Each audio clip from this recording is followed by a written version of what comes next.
أعوذ بالله السميع العليم من الشيطان الرجيم من همزه ونفخه ونفثه بسم الله الرحمن الرحيم الحمد لله رب العالمين الرحمن الرحيم مالك يوم الدين إياك نعبد وإياك نستعين وصلى الله على نبيه الأمين الكريم أما بعد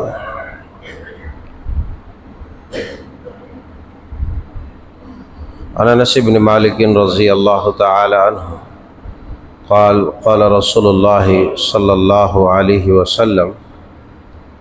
سووا صفوفکم فإن تسویۃ الصفوف من تمام الصلاۃ۔ بخاری شریف کتاب الاذان، مسلم شریف اور دیگر کتب احادیث میں یہ حدیث پاک موجود ہے۔ یہ ایک اہم مسئلہ ہے جس کو لوگ بہت ہلکے میں لے لیتے ہیں اور بہت معمولی سمجھتے ہیں، جبکہ حدیث پاک کی گہرائی میں جانے کے بعد یہ معلوم ہوتا ہے کہ یہ کوئی معمولی مسئلہ نہیں ہے، گرچہ یہ مسئلہ نماز سے متعلق ہے۔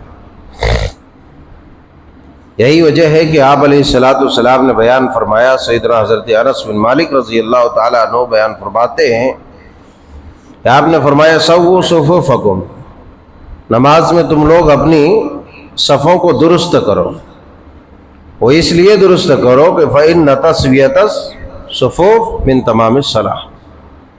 اس لیے کہ نماز میں صفوں کی اصلاح، صفوں کی درستگی،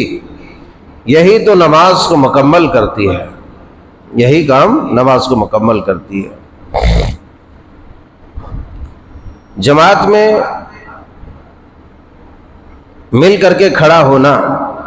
یہی اصل سنت مصطفیٰ صلی اللہ علیہ وسلم ہے، اور تمام کتب احادیث میں صفوں کی درستگی کی جو حدیثیں وارد ہیں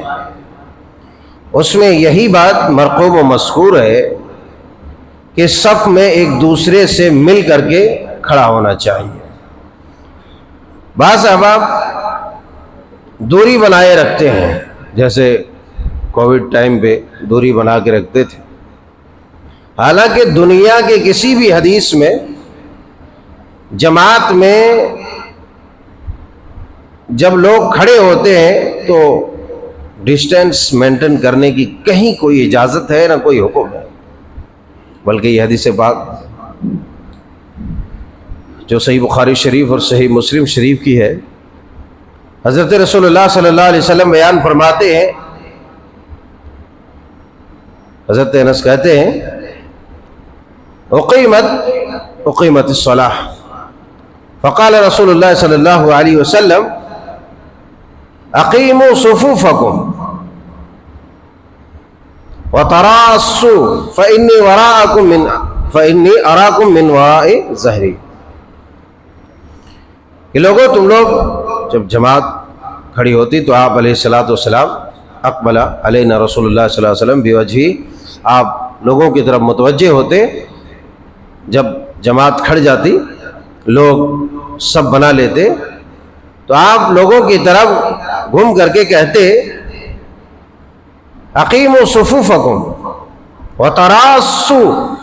اپنی صفوں کو تم لوگ درست کرو اور مل کر کے کھڑے ہو جاؤ۔ تراصوا کا جو ترجمہ شارحین اور مترجمین لکھتے ہیں وہ لکھتے ہیں کہ یہ چونا کش دیوار کے مانند آدمی کو مل کر کے، جس طریقے سے دیوار میں ایک اینٹ دوسرے اینٹ سے بالکل متصل ہوتی ہے، کوئی گیپنگ نہیں رکھتے، اسی طریقے سے مل کر کے کھڑے ہو، تراصوا۔ پھر آپ نے فرمایا فإنی اراکم من وراء ظہری، اے لوگوں میں اپنے پیٹھ پیچھے سے تم لوگوں کو نماز میں دیکھتا ہوں۔ یہ آپ کا معجزہ تھا، یہ آپ کا معجزہ تھا کہ آپ علیہ السلام کو دکھا دیا جاتا کہ آپ کے پیچھے لوگ کیسے کھڑے ہیں، اسی لیے آپ صفوں کی اصلاح اور درستگی پہلے کر لیا کرتے تھے۔ اور صحیح بخاری کے اندر دوسری روایت ہے، صحابہ کہتے ہیں وَكَانَ أَحَدُنَا يُلْزِقُ منکبہ بمنکب صاحبہ، کہ ہم لوگ اس طریقے سے کھڑے ہوتے، جب آپ کا یہ پیغام آتا، آپ کا ارشاد جب ہوا تو ہم لوگ اس طرح کھڑے ہوتے نماز میں، وَقَانَ أَحَدُنَا يُلْزِقُ مَنْكِبَهُ بِمَنْكِبِ صَاحِبِهِ وَقَدَمَهُ بِقَدَمِهِ، کہ پیروں کو پیروں سے اچھی طرح ملا لیتے، پیروں کو پیروں سے اچھی طرح ملا لیتے اور کندھے کو کندھے سے ملا لیتے ایک دوسرے کے۔ بعض ہمارے احباب جیسے احناف وغیرہ کہتے ہیں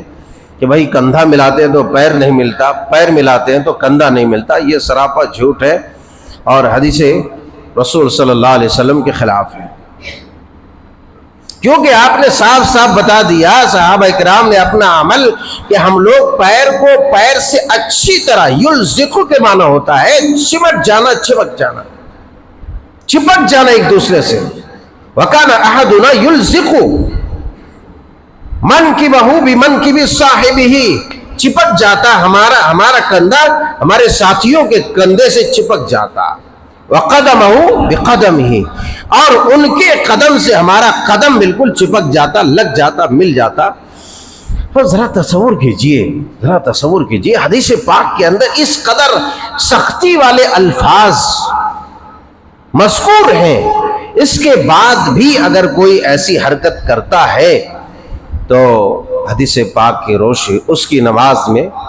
کمی رہے گی۔ میں یہ نہیں کہوں گا نماز نہیں ہوگی، وہ جس نے نماز فرض کیا ہے وہ جانے اور جو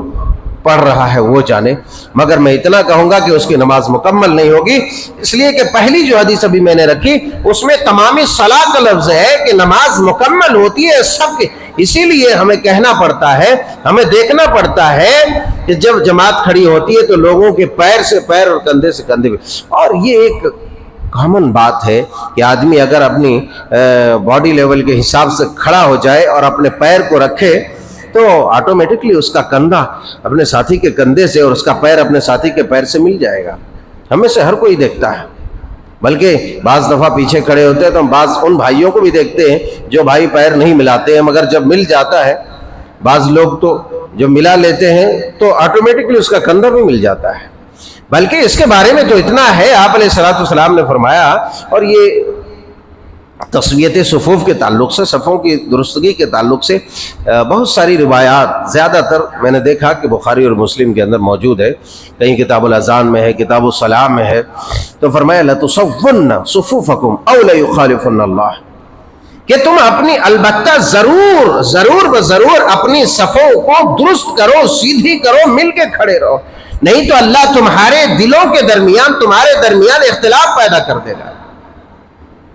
بلکہ ایک تو اور اس طریقے سے حیرت انگیز حدیث پاک ہے، من وصل صفا وصلہ اللہ ومن قطع صفا قطعہ اللہ، کہ جو صفوں کو ملاتا ہے اللہ اس کے دل کو ملاتا ہے، اس انسان کو ملاتا ہے، لوگوں کے دل میں اس کی محبت پیدا کر دیتا ہے، اور جو صفوں کو کاٹتا ہے اللہ اسے کاٹ کے چھوڑ دیتا ہے۔ یہ کوئی معمولی بات نہیں ہے، حالانکہ ہم سمجھتے ہیں کہ یہ معمولی چیز ہے اس لیے آڑے تیڑے لوگ کھڑے ہو جاتے ہیں، ہاں نہیں ملاتے ہیں۔ دیکھو اللہ والو ایسا ہے،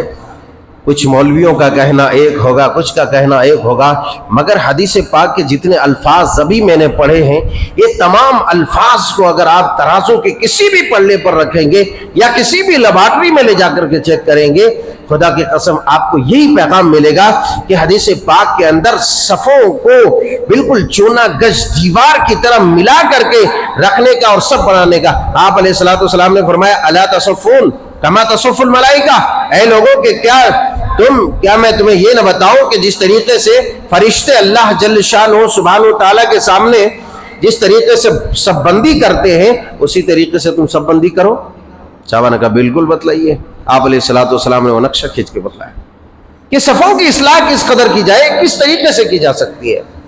آخر یہ وجہ کیا ہے؟ اس لیے کہ نماز جو جماعت کے ساتھ ہم پڑھتے ہیں وہ تقویٰ ہے، دیگر نیکی ہے، جہاں پر ان تمام نیکیوں کے متعلق پیغام دیتی ہے، وہاں پر سب سے بڑا جو پیغام دیتی ہے وہ اتفاق و اتحاد کا پیغام دیتی ہے۔ اور ان مسجدوں میں دیکھ لیں آپ، یہاں پر لوگ دور دور کھڑے ہوتے ہیں، ایسا لگے گا کہ یہ دنیا کے سب سے مارے پھرے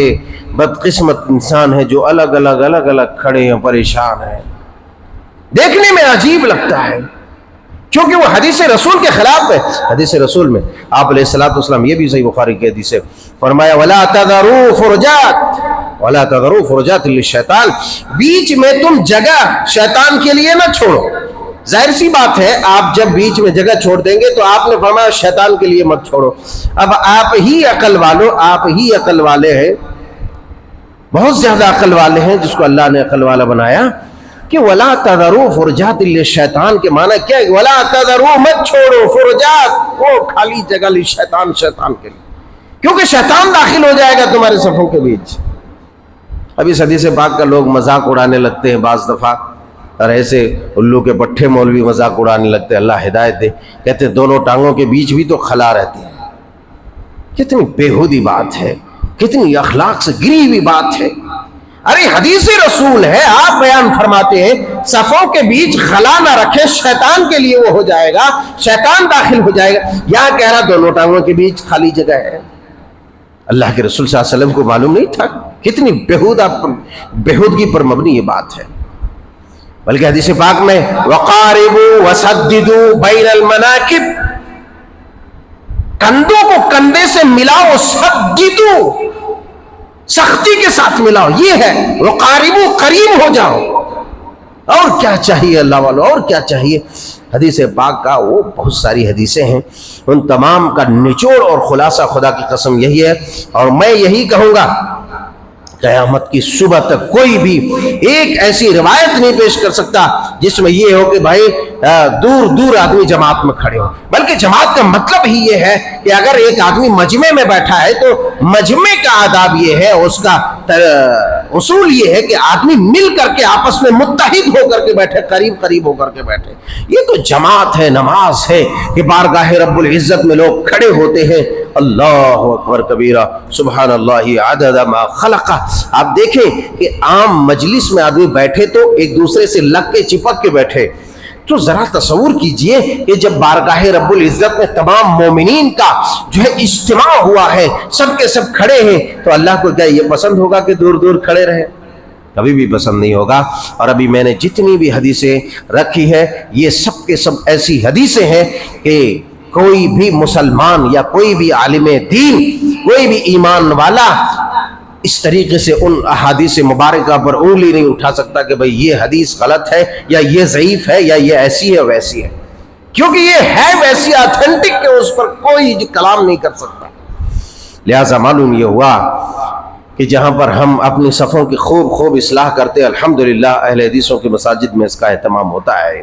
اگر کہیں کمیاں ہوتی ہے تو باقاعدہ ہم دیکھتے ہیں، ہمارے احباب دیکھتے ہیں اور اس کی اصلاح کرتے ہیں. لہٰذا جب صفوں کی درستگی کا معاملہ آئے تو کوشش کریں کہ لوگ مل جائیں. ہاں کچھ دوسرے لوگ آ جائیں یا نہ ملانے والے تو ان کو ضد نہ کریں، کیونکہ ان کو آنے دیں، ان کو یہ احساس ہونے دیں کہ آخر یہ حدیث رسول ہے اور یہ زبردستی کر کے ہم انہیں بھگا نہیں رہے ہیں، بلکہ ہم انہیں ایک پیغام دے رہے ہیں کہ ہم زبردستی نہیں کر رہے ہیں. حدیث رسول تو یہ ہے جو تمہیں ماننا چاہیے، مگر بدقسمتی کہ تم جماعت سے الگ ہو جا رہے ہو تو یہ تمہاری قسمت ہے. شیطان تمہارے درمیان حائل ہو رہا ہے، یہ تمہاری قسمت ہے، ہم اس میں کچھ بھی نہیں کر سکتے. بہرحال تو خلاصہ کلام یہ ہے کہ نماز میں بالکل مل کر کے کھڑا ہونا چاہیے اور ٹانگوں کو اتنا ہی پھیلانا چاہیے جتنا